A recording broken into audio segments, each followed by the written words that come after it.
할렐루야. 네, 오늘 장자의 명분에 대해서 좀 보려고 합니다. 제가 지난번에도 한번 얘기했던 선교사인데요. 짐 엘리엇이라고 하는 선교사 기억나세요, 여러분? 제가 한번 좀 얘기했었는데 이분은 이제 우리나라에서 창끝이라는 영화를 통해서 또 알려졌죠. 널리 알려진 기독교 형제단의 선교사이며 순교자입니다.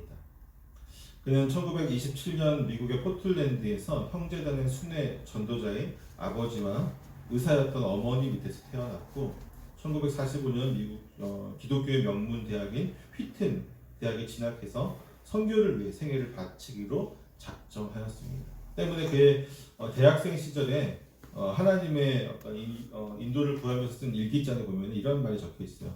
영원한 것을 얻기 위해서 영원하지 않은 것을 버리는 자는 절대 바보가 아니다. 유명한 말이죠. 학교를 졸업한 후에 위클리프 성경 번역 선교회의 자매기관인 학예 언어학 연구소에서 교육을 받고요. 1952년에 에콰도르에 도착해서 현지에서 언어와 풍습을 익히면서 함께 선교 활동을 할 동역자들을 모으게 되었습니다. 그리고 선교사 5명과 함께 아우카족의 선교를 떠났다가 결국 1956년 1월 8일에 원주민들의 창과 화살에 무참하게 살해를 당하게 됩니다. 이 당시 이제 살해를 당했던 그들의 품속에는 권총이 있었지만 결코 놓칠 수 없었던 주님의 사랑과 복음을 위해서 이 권총을 사용하지 않았습니다. 혹시라도 권총을 사용한다면 자신들의 생명을 지킬 수 있었겠지만 그 부족에게 하나님의 복음이 절대로 전해지지 않을 거라고 하는 그 마음이 있었던 것이죠. 그는 이 지구상에 예수님의 이름을 한 번도 들어보지 못한 이들이 있다는 소식을 듣고 우리를 구속하기 위해 십자가에서 돌아가신 주 예수님께 대한 충성심, 그 충정이 솟구쳐 올라 그러한 사람들에게 복음을 전할 기회를 주시기만을 간절히 바라고 소망했습니다. 또한 이 생에서 그것보다 더 귀한 일은 없다고 굳게 믿었던 그리스도의 증인이었습니다. 불꽃처럼 타오른 이 순교자의 간증은 많은 그리스도인 청년들에게 영적 헌신에 대한 새로운 각성을 불러일으키게 되었습니다. 근데 이제 당시에 이들의 순교 소식이 미국의 전역의 언론을 통해서 보도되었을 때 그들은 이렇게 반응을 했어요. 많은 언론들이 장래가 촉망되는 젊은이들이 무엇 때문에 멀리 남미까지 가서 제대로 일도 못하고 개죽음을 당해야 하는가? 이 얼마나 불필요한 낭비인가? 언론이 이렇게 반응을 했습니다. 그때 그의 부인이었던 결혼한 지 몇 년 되지도 않았는데 뱃속에 아기가 있을 때 남편이 죽었죠. 그의 부인이었던 아내 엘리자베스 엘리엇이 이 기자에게 이렇게 항의를 했어요. 뭐라고 했냐면 낭비라니요. 왜 그런 말씀을 하십니까? 내 남편은 어렸을 때부터 이 순간을 위해 준비했던 사람입니다. 내 남편은 이제야 그 꿈을 이룬 것입니다. 그녀는 이렇게 얘기를 하고요. 남편이 순교한 지 2년이 지나서 가을에 남편이 미처 다 이루지 못한 복음을 전도하기 위해서 딸과 또 같이 순교했던 그 5명의 선교사의 부인들과 함께 이 아우카족을 찾아갑니다. 그래서 그곳에서 같이 봉사활동을 하면서 복음을 전했고 여러분 잘 아시겠지만 그 이후에 그 모든 아우카족을 비롯해서 그 주변의 수많은 종족들이 다 복음을 통해서 예수님께 돌아오는 놀라운 역사들이 이루어지게 되죠. 수백 개의 교회가 그곳에 세워지게 됩니다. 짐 엘리엇은 무엇을 위해 살았던 사람입니까? 복음을 위해 살았던 거죠. 세상 그 모든 것보다도 복음이 가장 가치 있다라고 생각했던 것이었습니다. 오늘도 마찬가지입니다. 이 장자의 명분을 우리가 어떤 가치를 두고 있어야 되는가, 또 어떤 가치를 지금 두고 우리가 살아가고 있는가, 이게 오늘 설교의 핵심 메시지가 될 것 같습니다. 오늘 말씀 보면요, 이삭의 2 아들이 장성하게 되었다고 전하고 있습니다. 그리고 본문은 이 2 사람을 매우 대조적으로 설명하고 있어요. 반대되게 설명을 하고 있습니다. 에서는 몸이 붉고 전신에 털이 많았다는 출생의 특징대로 그는 사냥꾼이 되었으며 들사람이 되었다고 말하고 있어요. 들사람. 그는 이 표현을 통해서 우리가 알 수 있는 것은 그는 사납고 활동적이며 매우 즉흥적이고 욕구에 충실한 삶을 살았던 것을 우리가 유추해 볼 수 있을 것입니다. 반면에 야곱은요 매우 조용한 사람이었습니다. 여기서 조용한으로 번역된 단어가 탐이라고 하는 단어인데 히브리어로 탐. 이 단어는 완전한, 화평한 혹은 도덕적으로 순결한의 의미를 지니고 있는 단어예요.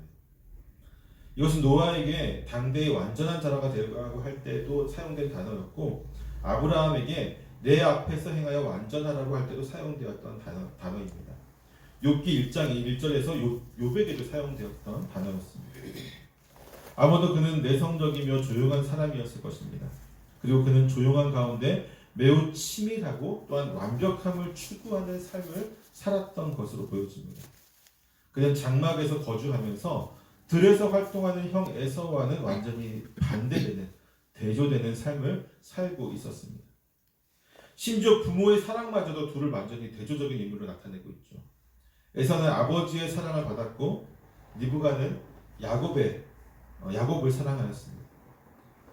이삭이 에서를 사랑한 것은 에서가 사냥한 고기를 좋아하였다라고 본문은 설명하고 있는데 이 말은요, 이삭이 고기를 먹는 것을 좋아했기 때문에 그 고기를 사냥해서 오는 에서를 사랑하였다는 의미가 아니라 오히려 이삭은 에서가 사냥한 것이기 때문에 그 고기를 좋아하였던 것으로 보여집니다.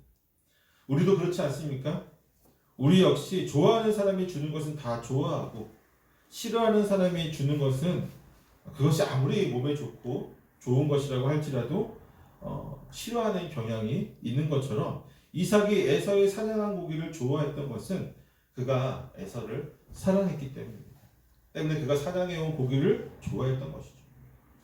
물론 다른 이유도 있었을 것입니다. 에서가 장남이었기 때문에. 그렇죠? 아버지의 사랑이 장남에게 먼저 가는 것은 당연할 것입니다. 왜냐하면 특히나 이 시족 사회에서 장남은 자신의 가정을 이끌어갈 다음 대의 후계자이기 때문이죠. 그렇기 때문에 야곱보다 더 사랑하였을 것으로 보여지고요. 또 그렇기 위해서 에서에게 가문을 이어받을 이 아들이 또 어떻습니까? 용맹하고 카리스마 있고 또 고대 사회에서 가장 유용한 능력인 사냥과 전투에 능하다고 한다면 아버지로서 그를 사랑하는 것은 너무나도 당연할 것입니다. 여러분 지금 사회라면 그렇지 않겠죠. 지금 사회라면은 오히려 좀 지적인 아들을 더 사랑하겠지만 당시 사회는 어때요?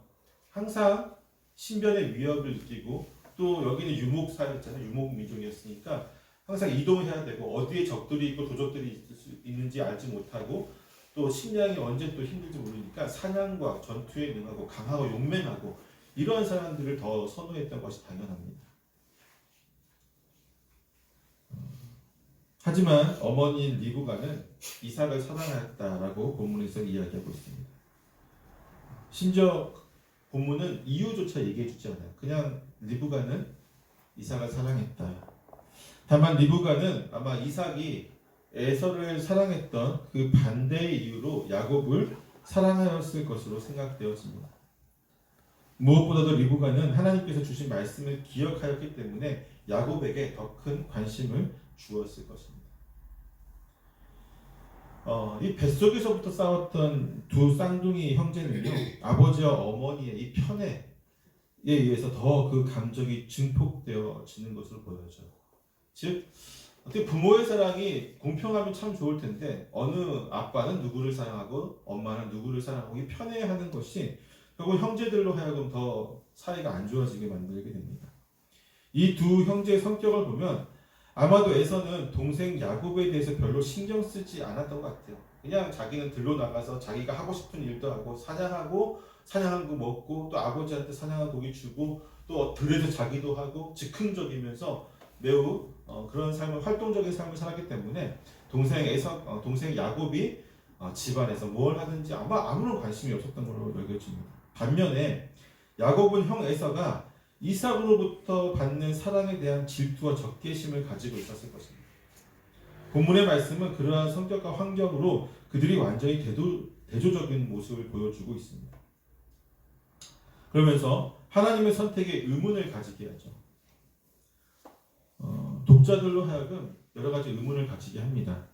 마초적인 에서보다는 치밀한 학자 스타일의 야곱이 훨씬 더 좋은 인자라고 평가받을 수도 있겠지만 당시 시대 상황에서 야곱보다는 에서가 더 좋은 인재라는 것은 당연한 이치입니다. 하지만 하나님은 이 당연한 이치를 완전히 바꾸어 가십니다.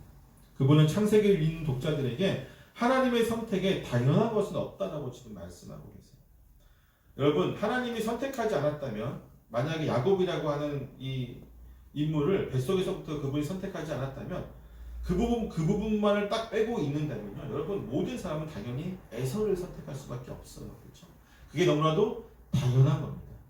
근데 지금 독자들로 하여금, 창세기 본문을 읽고 있는 독자들로 하여금 당연한 것은 없다라고 지금 말씀하고 있어요. 사실 우리는 이 당연한 것을 너무나도 좋아합니다. 우리는 교회에 나오면 당연히 복을 받을 것이라고 생각을 합니다. 또한 우리는 11조를 내면 당연히 물질적인 복을 받을 것이라고 생각을 합니다. 또한 우리는 자녀들이 당연히 우리의 자녀들이니까, 믿음의 자녀들이니까 당연히 말씀 안에서 바르게 성장할 것이라고 생각하고, 당연히 하나님의 신실한 자녀가 될 것이라고 생각을 합니다. 하지만 이러한 당연히는 그저 우리의 바램의 경우가 많습니다. 하나님의 약속은 당연히 우리가 소망하는 이러한 모든 것들을 포함하고 있지만, 그것이 그냥 당연하게 우리에게 적용되어지는 것은 아니에요. 하나님의 섭리는 항상 우리의 상상을 초월하고, 그분의 역사는 언제나 우리의 당연함을 뛰어넘고 역사하십니다. 사랑하는 성도 여러분, 믿음 안에서 당연한 것은 없습니다. 여러분이 믿음 안에서 우리가 받는 모든 복이 다 당연하지 않아요, 사실은. 하나님은 그렇게 단순한 분이 아니십니다. 하나님은 우리의 관념과 상식, 그리고 능력으로 재단하는 어리석은 주의 백성들이 되지 않기를 소망합니다.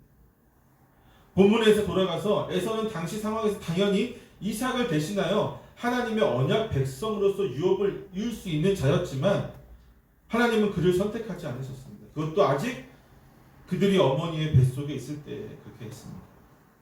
또한 만약 야곱이 리브가로부터 하나님께서 말씀하신 예언을 듣고 가만히 있었다면, 그는 당연히 그의 형이 모든 것을 물려받는 장면을 목격해야만 했을 것입니다. 즉, 이삭이 치밀하게 준비하지 않았다면요, 그의 장자의 명분을 뺏기 위해서 준비하지 않았다면, 당연히 그것은 누구에게 갔습니까? 에서가 받을 수밖에 없는 거예요. 그에게 유업은요, 하나님이 예언해 주셨다는 이유만으로 당연히 주어지는 것이 아니었습니다.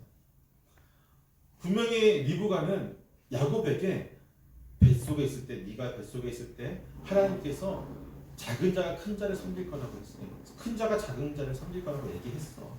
너가 더 큰 자가 될 거야. 너가 분명히 더 크게 될 거야. 막 그런 말을 분명히 많이 했겠죠. 맨날 옆에 엄마 옆에 붙어 있었으니까. 그 말을 듣고 야곱이, 그래, 하나님께서 그렇게 나를 선택하셨으니까 난 그렇게 될 거야 하고 가만히 있었다면 그것이 당연하게 이루어졌겠습니까? 아니라고요.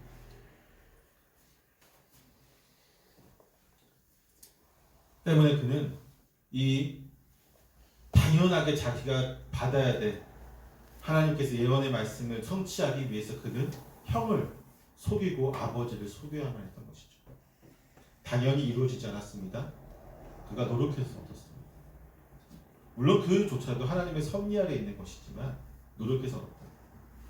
여러분, 자꾸 우리는 그냥 당연하게 내가 하나님을 믿으니까, 내가 교회에 나왔으니까, 예배를 드렸으니까, 내가 11조를 했으니까, 이 모든 것들이 당연하니까 나는 복을 받을 거야. 나는 하나님의 사랑을 받을 거야. 나는 하나님의 축복 안에서, 인도함 안에서 나는 안전할 거야. 당연하지 않아요.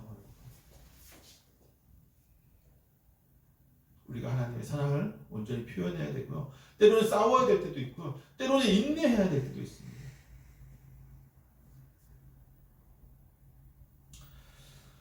표면적으로 보면 두 형제 중 모든 면에서 에서가 유리했다는 것은 당연합니다. 그는 장자권을 가지고 있었고, 또 아버지로부터, 그러니까 모든 것을 물려줄 권한이 누구에게 있어요?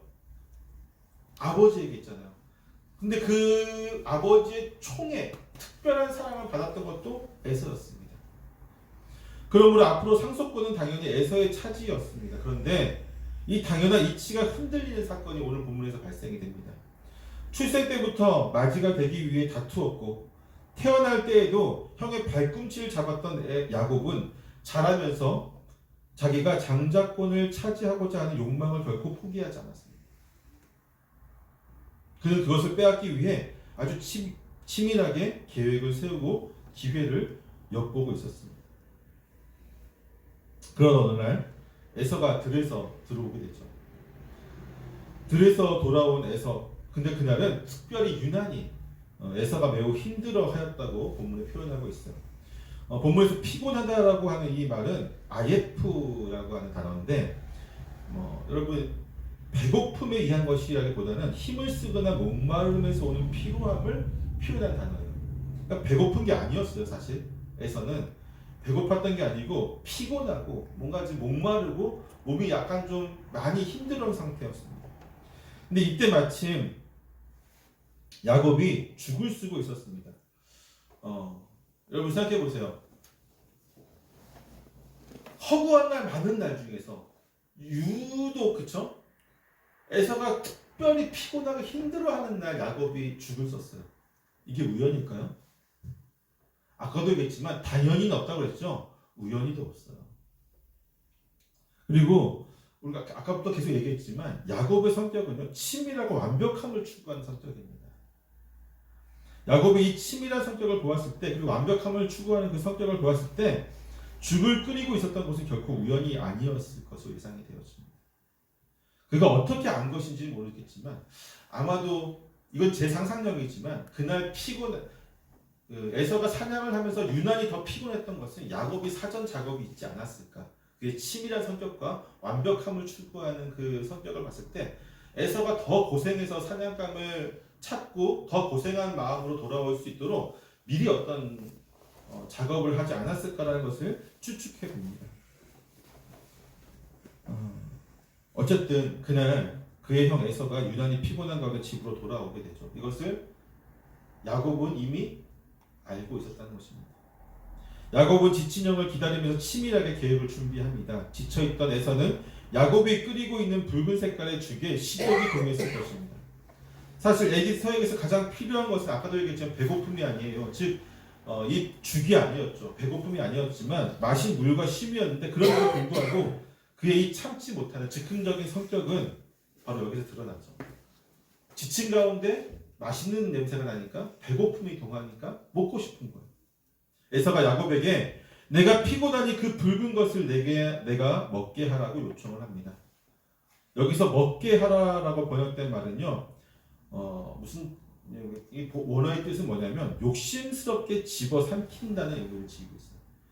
욕심스럽게 집어삼킨다. 이것은 에서가 지금 붉은 빛깔의 죽을 얼마나 먹고 싶어하는지를 잘 표현해주고 있습니다. 또한 여기에 제발이라고 번역할 수 있는 단어를 사용함으로써 간청하고 있는 것을 보여요. 제발 나에게 죽을 좀 줘. 특히나 본문은 그가 먹고자 하는 죽이 붉은색이라고 이야기하고 있죠. 붉은색. 여러분 똑같은 것이라도 붉은색이 더 그렇죠? 먹고 싶겠죠, 그렇죠? 네, 훨씬 더 그렇죠. 때문에 그는 이것도 다 치밀. 제가 생각하기에는 이 특별히 그냥 죽도 아니고 붉은색 죽을 준비한 것도 야곱의 정말 치밀한 성격이 아니었을까라는 생각을 해봅니다. 때문에 그는 더욱 식욕이 돋았습니다. 붉은 히브리어로 아돔인데요. 본문에서는 여기에서 에서의 별명인 에돔이 나왔다라고 이야기를 하고 있습니다. 물론 원래 에돔이라는 이름이 붙여진 것은 그의 몸이 붉었기 때문인데, 그러나 성경은 태어날 때 붙여진 것으로 말하지 않고 여기에서 이 죽의 색깔에 기인한 것으로 지금 말하고 있습니다. 두 경우 모두 히브리어 아돔이 사용되었습니다. 그런데 성경이 이 장면에서 그의 별명이 붙여진 것을 언급한 것은요, 그만큼 이 사건이 그의 인생에서 크게 작용하였다라는 것을 보여주고 있습니다. 야곱이 지금 쓰고 있었던 이 붉은 죽이 에서의 운명을 지금 어떻게 하는 거예요? 완전히 바꿔놓고 있는 것입니다. 이 붉은 것이 에서의 식욕을 돋궈서 에서가 주체할 수 없게 만들었고 끝내는 그의 장자권을 내어놓게 만든 것입니다. 결국 그래서 그의 별명이 뭐가 되는 거예요? 에돔이 되는 것입니다. 야곱은 지쳐있는 형제에게 자기가 쓰고 있는 죽 한 그릇을 얼마든지 줄 수 있는 처지였죠. 여러분 우리 말에 옛날 속담에 콩 한 족도 나눠 먹는다 그러잖아요. 그렇죠? 형제라면 설마 그렇죠? 더 한 것도 나눠 먹을 수 있겠죠. 형제인데. 근데 아까도 얘기했지만 둘의 사이가 그렇게 가까워요? 안 가까워요? 예, 안 가까워요. 태어날 때 뱃속에서부터 싸웠고 자라면서 어떻게 됐어요? 예, 편애를 받으니까 아빠는 형을 사랑하고 엄마는 동생을 사랑하고 편애를 받다 보니까 양쪽에 서로가 다 난 아빠가 사랑해, 난 엄마가 사랑해 하면서 서로가 더 미워하는 거죠. 그러니까 지금 팥죽 한 그릇도 지금 주지 않는 거죠.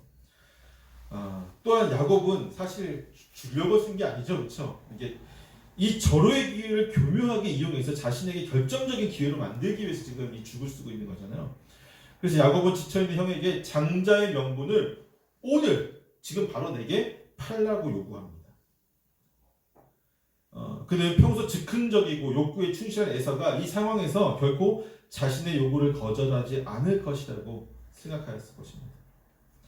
고대 근동지방 관습에서요, 장자에게 상속권이 있으며 다른 형제들보다 각절의 유선을 받게 되어 있습니다. 이것은 성경에서도 마찬가지죠. 만약에 아버지가 100의 재산이 있다라고 하면은 장자가 다른 형제들보다 2배 이상 받아야 돼요. 무조건. 그러나 만약 아버지가 원할 경우에는 장자가 아닌 아들에게도 상속권이 주어집니다. 그때도 그래도 장자에게는 좀 더 줘요. 그렇죠? 다른 아들보다는. 우리가 그 이삭과 이스마엘을 보더라도 그 서자들에게는 그냥 약간의 돈을 주어서 떠나가게 하지만 이스마엘은 그렇지 않았잖아요. 좀 더 챙겨주잖아요. 비록 상속권은 이삭에게 있었지만 그래서 이제 오직 가문의 주인인 아버지가 원할 경우에만 장자가 아닌 아들에게 상속권이 주어지는데, 근데 지금 야곱은요, 지금 아버지의 의지에 의해서가 아니라 자기의 힘으로 이 상속권을 쟁취하려고 하고 있어요. 누구의 힘으로? 자기 힘.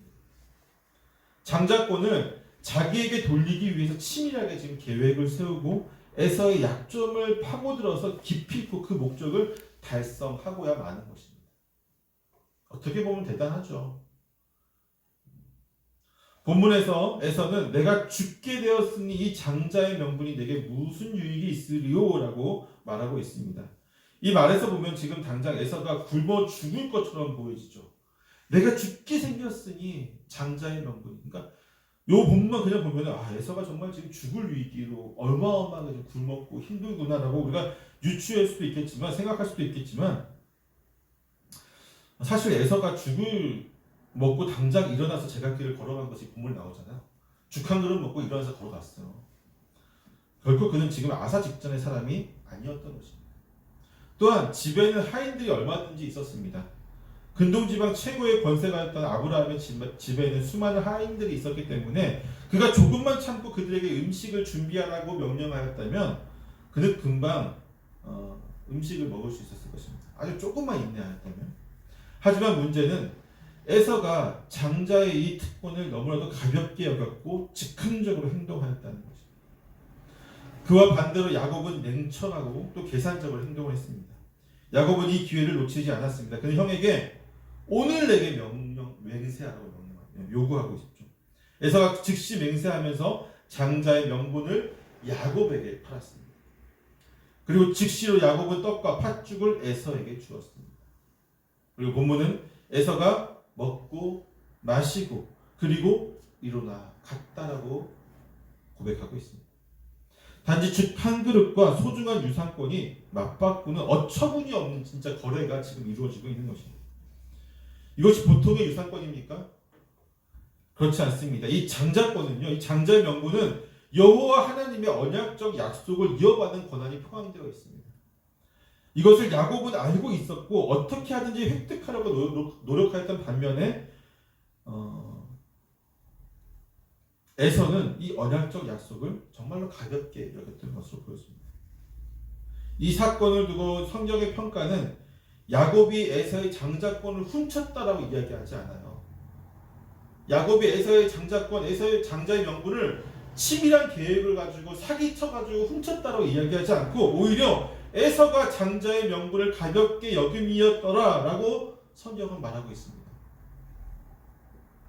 여러분, 근본적으로 이 일은 그들이 뱃속에서 있을 때부터 이미 하나님께서 작정하셨던 것입니다. 따라서 말라기서는 하나님이 에서는 미워하였고 야곱은 사랑하였다라고 말하고 있죠.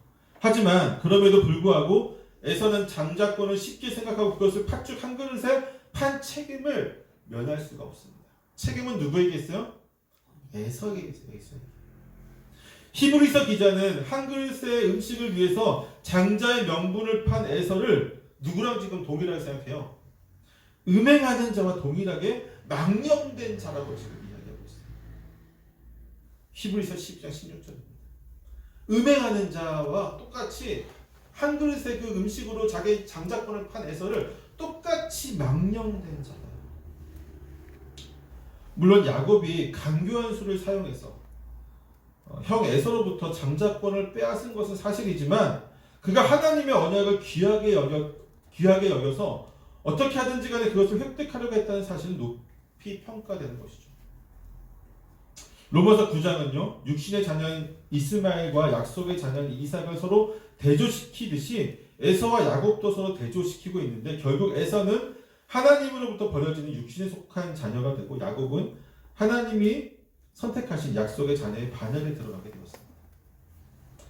마치 계속 반역을 도모하는 이스라엘을 사랑하는 것처럼 그렇게 보여집니다. 하지만 그렇다고 해서 야곱의 행위가 정당하다는 것은 아니죠. 그것은 사실상 형을 속인 것이기 때문입니다. 어떻게 보면 야곱은 정당한 방법을 사용할 수 있는 어떻게 보면 하나님으로부터 인정받고 모두에게 인정받는 좀 더 시간은 오래 걸리지만 그런 방법을 사용해서도 충분히 장자권을 받을 수 있었을 것입니다. 왜냐하면 하나님께서 그렇게 이미 약속하셨기 때문에 정말 야곱이 조금만 더 의로웠다면 형으로부터 이 장자권을 정당한 방법으로 이양받았을 수도 있었을 것입니다. 하지만 그는 그렇지 않았죠. 부분적으로 이 야곱이 행한 행위는요 악한 행위였습니다. 그리고 그것은 그에게 부메랑이 되어서 돌아가게 됩니다. 미래의 역사에서 야곱은 자신이 형을 속인 것처럼 자신의 자녀들에게 속임을 당하게 됩니다. 그럼에도 불구하고 성경은 이 비열한 수단으로 장자권을 획득한 야곱보다 장자권을 쉽게 판 에서를 비난하고 있어요. 사랑하는 성도 여러분, 인간의 삶에서 가장 중요한 것이 생존권임을 부정할 수는 없을 것입니다. 하지만 우리는 역시 때때로 이 생존권보다도 더 중요한 것이 있다는 사실도 잘 알고 있습니다. 그리고 성경은 그 모든 가치 중에서도 가장 소중한 것이 바로 하나님과의 이 언약이라고 우리에게 말씀하여 주고 있습니다. 때문에 짐 엘리어 선교사가 제가 처음에 서두에서도 얘기했듯이 짐 엘리어 선교사가 영원한 것을 얻기 위해서 영원하지 않는 모든 것을 버리는 사람은 바보가 아니다라고 고백한 이러한 것은요 정말 성경의 진리를 온전히 담고 있는 믿음의 고백이라고 할 수 있을 것입니다. 하지만 대부분의 사람들은요 이 보이지 않는 영원한 것보다는 눈에 보이는 영원하지 않은 것을 더 선호하는 것이 사실입니다. 사실상 대부분의 사람들은 전자가 아닌 후자를 선택합니다. 에서와 같은 선택을 한다고 하는 것이죠. 왜 그럴까요? 왜 우리는 에서가 참 어리석다, 에서가 정말 바보 같다라고 이야기하면서도 항상 우리는 에서와 같은 입장에 서게 되면 그와 같은 선택을 하게 되는 것일까요? 여러분, 우리가 너무 쉽게 에서를 비난하지만 에서의 입장에 되면요 우리가 그와 다를 거라고 장담할 수 있을까요?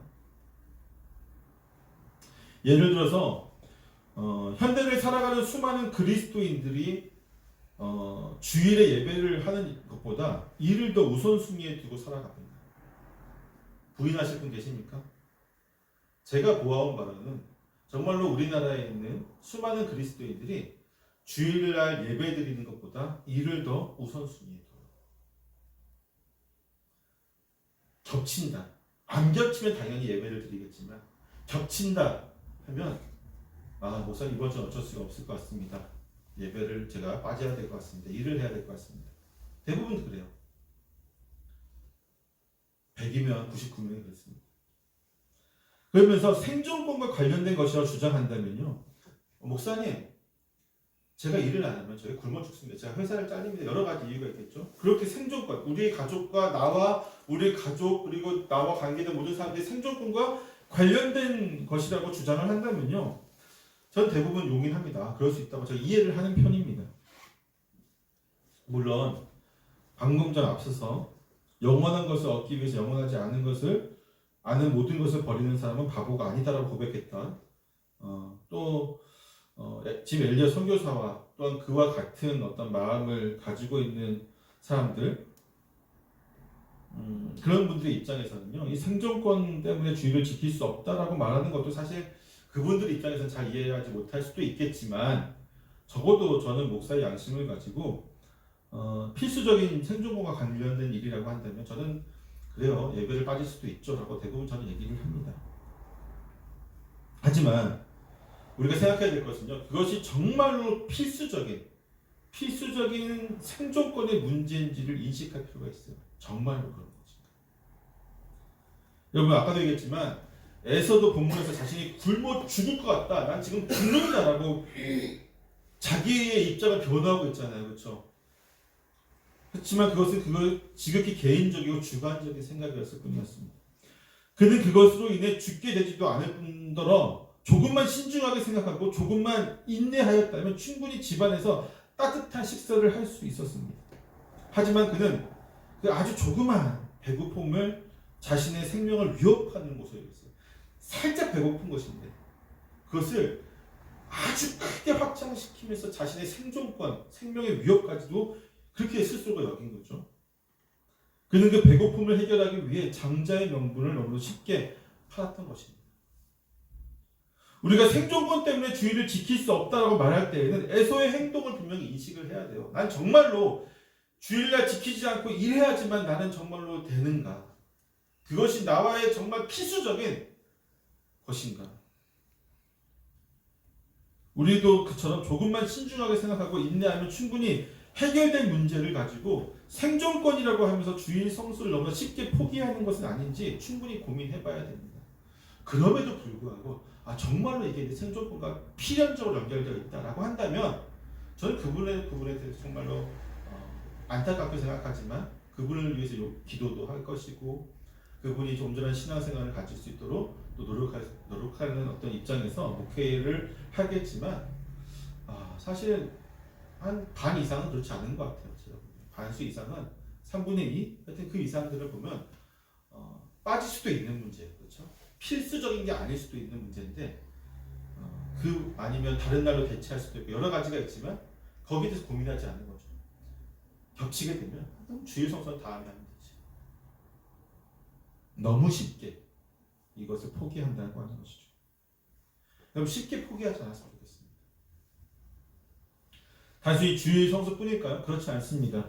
우리도 모르는 가운데 우리의 욕망과 본능을 정말 작은 명분으로 포장해서 하나님과의 언약을 가볍게 여기는 그런 능력을 가지고 있습니다. 처음에는 생존권의 문제로 주의를 가볍게 여겼던 마음이 이후에는 가족을 위해서 여행을 합리하게 되고요. 우리 가족을 위해서 1년에 몇 번 정도 여행 가도 되지 않겠습니까? 이렇게 합리합니다. 더 나아가서는 자신의 개인의 어떤 자유와 쉼을 위해서 주일 성수를 어느 정도는 좀 빼먹어야 됩니다. 라고 이야기를 합니다. 더 나아가 결국에는 하나님과의 언약을 우리의 삶의 가치 중에서 점점 더 가벼운 것으로 해요. 이해되세요? 처음에는 이 위에 있었다고 할지라도 생존권과 다투다가 생존권에 밀리고 그 다음 가정을 위해서 밀리고 내 개인의 자유를 위해서 밀리고 여러 가지 공공에 의해서 밀리고 점점점 하나님의 언약이 뒤로 가서 나중에는 정말로 에서처럼 가장 값어치 없는 것으로 여겨진다고. 팥죽 한 그릇에도 팔 수 있는 정도로 아주 값어치 없는 것으로 하나님의 언약이 밀려나게 된다. 여러분 생각해 보세요. 여러분 10년 후에 지금 생각해 보십시오. 나에게 지금 하나님과의 언약이 어떤 가치를 가지고 있는가? 주일 성수가 나에게 어떤 가치를 가지고 있는가? 주님 말씀 지키는 게 나에게 어떤 가치를 가지고 있는가? 복음을 전도하는 게 나에게 어떤 가치가 있는가? 그 모든 가치가 나에게 지금 어느 정도의 위치를 지금 가지고 있는지 생각해 보시고요. 5년 후에는 어떨까 한번 생각해 보세요. 지금 내가 가지고 있는 하나님의 언약의 가치가 이 정도의 위치에 있는데 과연 5년 후에도 그보다 올라가 있을까 내려가 있을까? 10년 후에는 과연 하나님과의 언약의 그 가치가 더 올라가 있을까 더 뒤로 가 있을까? 얼마나 뒤로 가 있을까? 한번 상상해 보시라고요. 여러분 우리가 정말 치열하게 믿음 안에서 이걸 가치를 지키지 않으면 그리고 점점점 타협하다 보면요. 5년 후, 10년 후, 15년 후, 20년 후에는요. 우리가 에서랑 똑같이 됩니다. 팥죽 한 그릇, 빵 한 조각이라도 이 장자의 명분을 팔아버릴 수 있는 사람이 우리가 되려고 한다고요. 이게 심각한 거예요, 여러분. 경계해야 돼요. 우리는 에서의 어리석음을 비난하지만 사실 우리가 에서와 같을 때가 더 많다는 사실을 분명히 기억해야만 합니다. 그렇지 않으면 우리도 모르는 사이에 우리는 하나님의 자녀로서의 권리와 명분을 싹으로 욕망을 달래기 위해 팔아치우는 어리석은 자가 분명히 될 수 있습니다. 오직 하나님과의 언약을 가장 가치 있게 여기며 타협하지 않는 저와 여러분이 되시기를 축원합니다. 기도하겠습니다.